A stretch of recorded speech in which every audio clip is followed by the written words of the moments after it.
I have spent too many nights staring at the ceiling, paralyzed by the weight of things that haven't even happened yet. You know that feeling, the cold shiver of what if that crawls up your spine when the world goes quiet. In those moments, I wasn't just afraid, I was exhausted. I was exhausted from trying to be the CEO of a future I didn't create and trying to control a destiny that wasn't mine to manage. I realized that I was a professional at rehearsing disaster. I would sit in my chair while my mind was miles away, building a stadium for my fears. I was imagining the bankruptcy, the breakup, the bad news from the doctor, and the failure of my children. I thought I was being prepared. I thought that if I imagined the worst, it wouldn't hurt as much when it arrived. But I was wrong. I was simply suffering twice. I was paying interest on a debt I didn't even owe. I was looking at my life through a narrow, foggy lens. I saw the clouds, and I assumed the sun had died. I saw the waves, and I assumed the ship was sinking. My sight was lying to me because my sight can only see the surface, but God's sovereignty sees the depths. My sight sees the dead end, but His plan sees the detour. Fear is the fruit of the illusion that we're the ones holding our lives together. When I looked at my bank account, I saw a limit. When I looked at my health, I saw a ticking clock. I felt small because I was comparing my resources to the world's problems. But then the Spirit whispered to my heart, "You are looking at the math, but you are forgetting the mathematician." I was looking at the 5 loaves and 2 fish and seeing a crisis. God was looking at them and seeing a feast for 5,000. God's plan is bigger than what I am afraid of because His addition is infinite. There is something I had to learn about shadows. You cannot have a shadow in total darkness.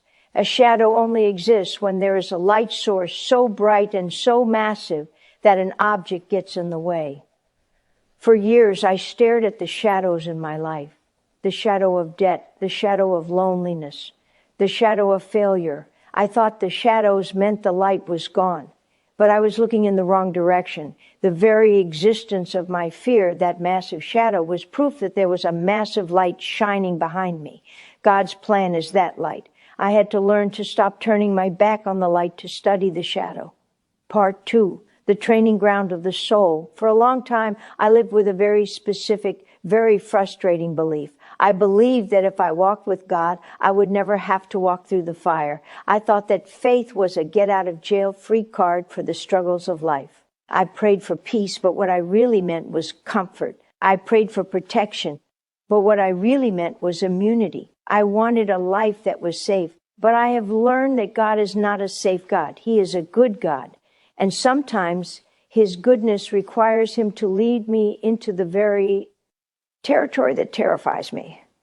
I used to look at the obstacles in my path as evidence of God's absence. But then I looked at a gym. No one goes into a gym and cries because the weights are heavy. You understand that the weight is heavy on purpose. Without the resistance of that weight, your muscles would never grow. I realized that the thing I am afraid of is actually my spiritual weight. God isn't allowing me to face this fear to crush me. He is allowing me to face it to condition me. He sees a version of me that is strong and fierce, but that version can only be birthed through resistance. Think about the story of David and Goliath. Everyone in the army was afraid. They were looking at the giant's height and his spear. But what I finally understood is that without Goliath, David is just a shepherd boy. If Goliath never shows up, David never gets the crown. The thing David feared the most was actually his promotion. My Goliath might be my anxiety or my fear of being alone. But I have to ask myself, is this fear here to kill me or is it here to crown me? God's plan is bigger than what I am afraid of because He uses the very thing I fear as the platform for my greatest victory. I remember a moment of deep prayer where I felt like the pressure of my life was going to break my bones. And I heard a quiet whisper, "Don't mistake the potter's hand for the enemy's grip. When a potter is making a vessel, he has to apply pressure. From the perspective of the clay, it feels like an attack, but the potter isn't attacking the clay. He is authoring it. I see the pressure. He sees the vessel. My fear is a reaction to the pressure, But God's plan is the reason for the pressure. He allows the situation to get out of control so that I can finally realize that He was always the one in control anyway. Part 3, the landscape of the promised land. I am standing on a different mountain today. I am looking back at the valley of shadows, the valley of what if, and the valley of the fire. And as I look back, I realize something that I could never have seen while I was down there. The valley wasn't a trap. It was a transition. From this height, the view is breathtaking. I see the path I walked and I see where I tripped. I see the places where I sat down and cried, convinced that God had forgotten me. But from here, I can see the big picture that He was looking at all along. I remember being so afraid of a specific door closing. I had put all my hope in that one opportunity. When it didn't happen, I felt like my life was over. I saw a dead end. But as I look back from the perspective of God's plan, I see that the dead end was actually a deadbolt.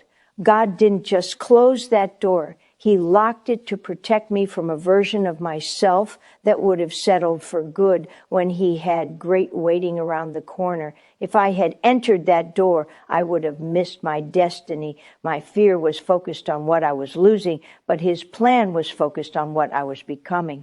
I realized that rejection is off day and just divine redirection.